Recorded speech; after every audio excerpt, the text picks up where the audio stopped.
Hi, it's Francisco from Montijo. Uh, Sunny weather, a little windy. So, speaking of warmth, Bangladesh is a small state in Southeast Asia. It's small geographically, but has a large population. Peter Zion made a great analysis about the situation there. Basically, speaking quickly, you have a great difference between rich and poor, where most of the population has to choose between three types of professions. They either work in textiles, they either work in tourism, or they either work in the government jobs, which are 1/3 of all the available jobs. But government jobs, like the most well paid and the most prestigious jobs, are available only to the families of the people who participated in the War of Independence. So, when the Indian subcontinent was decolonized by the British, they divided the area into two areas. The India area, which was today's India, and then the Muslim areas, which are Pakistan and Eastern Pakistan, now Bangladesh. So the Eastern Pakistanis were treated as inferior citizens by the Western Pakistanis, and that eventually led to the civil war, where India participated actively.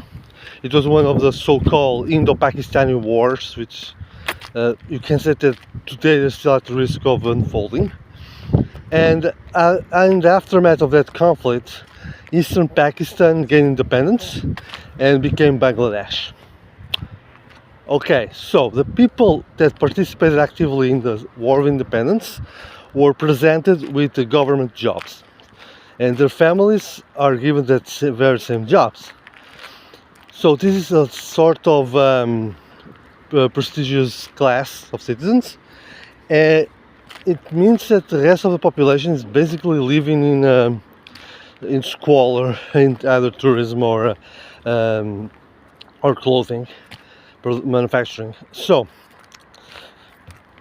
this means that Bangladesh, that the people have become kind of desperate. They want better conditions of life. They want to have better jobs available to them, and this eventually led to a breakdown of a social breakdown that led to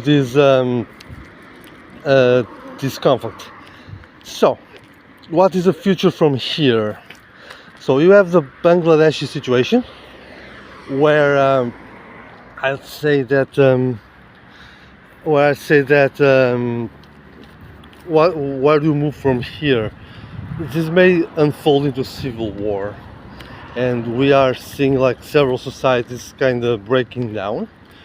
Bangladesh, but also, for example, Sudan or Myanmar. And I'll say that this belongs to a sort of phenomenon for the next few decades, where you will either see societies embroiled in civil war or larger interstate conflicts. This mirrors a bit what happened in the 19th century, and I think that we will see like larger conflicts kind of shaping the societal aspects of countries, where the winners or the most influential parties will kind of dictate how countries and populations will be governed. Beyond that, the difference between rich and poor, which is increasing by the day, will make people revolt and just societies break apart in civil conflict. For a more direct consequence of the Bangladesh conflict itself, there's riots.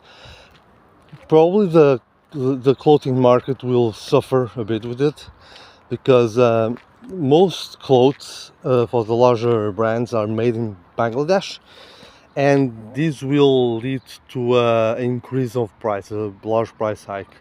So the clothing industry will suffer, and it will continue to suffer for a while. So let's see what are the consequences of this, like on Bangladesh and how it belongs to the larger phenomenology of conflict in the world right now. Let's see.